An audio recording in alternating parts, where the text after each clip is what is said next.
कैलाश पर्वत पर कौन निवास करते हैं ये हम सबको पता है, किंतु क्यों कैलाश पर्वत पर चढ़ाई करना इतना असंभव सा काम क्यों है, ये बात कभी सोची है। कहानियों में ये सुना जाता है कि एक रहस्यमय तिब्बती सिद्ध पुरुष और कवि जिसका नाम मिलारेपा था, वो एकमात्र इंसान थे जो माउंट कैलाश की चोटी पर चढ़ने में सक्षम थे और यह कहानी भी 900 साल पुरानी मानी जाती है। मिलारेपा के अतिरिक्त आज तक कोई भी माउंट कैलाश की मुख्य चोटी तक नहीं पहुंच पाया है। क्या हमने कभी सोचा है कि ऐसा कौन सा रहस्य है जो इस पर्वत पर चढ़ने से रोक रहा?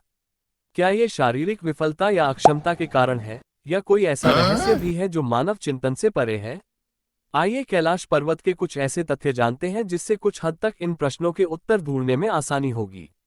माउंट एवरेस्ट 8,848 मीटर 29,029 फीट की ऊंचाई पर है और इसके शिखर को 4,000 से अधिक लोगों द्वारा चढ़ा गया है, जबकि माउंट कैलाश 6,638 मीटर 21,778 फीट है और कोई भी इस पर्वत को पूरा फतह नहीं कर पाया है। हिंदू, जैन, बौद्ध एवं बौन ये चार प्रमुख धर्म हैं जो मानते हैं कि कैलाश पर्वत एक पवित्र स्थान है।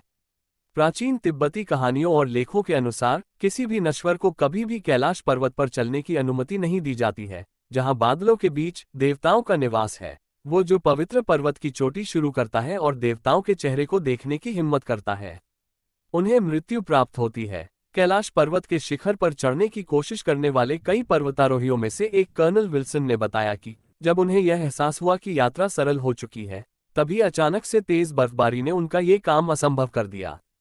सर्गेई सिस्टियाकोव, एक रूसी पर्वतारोही जो कैलाश पर न चढ़ पाने का एक चौंकाने वाला तर्क दिया है, वो कहते हैं कि जब हम पहाड़ के आधार के समीप पहुंचे तो मेरा दिल तेज हो गया था। मैं पवित्र पर्वत के सामने था, जो कह रहे थे कि मुझे हराना असंभव है, जिसके उपरांत मैं खुद को दुर्बल महसूस करने लगा और उस वातावरण में मुग्ध हो गया। जैसे हमने उतरना शुरू किया, मुझे मुक्ति महसूस होने लगी। जो लोग पहाड़ के आसपास के क्षेत्र का दौरा करते हैं, वो अपने नाखूनों और बालों को 12 घंटों में लंबाई महसूस करते हैं, जो सामान्य परिस्थितियों में 2 सप्ताह में होता है।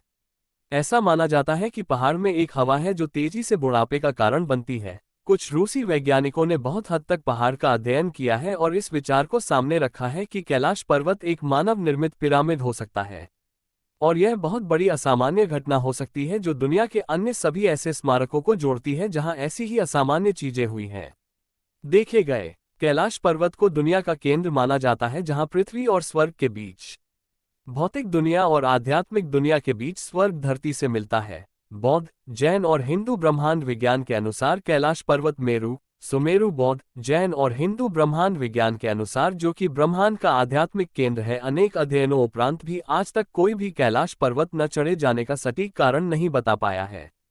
6,638 की ऊंचाई को भी फतह करने में क्या दिक्कतें आ रही हैं ये कोई नहीं जानता, किंतु ये भी बात सच है कि कुछ चीजों को रहस्य ही रहने दे तो ज्यादा ही अच्छा रहता है।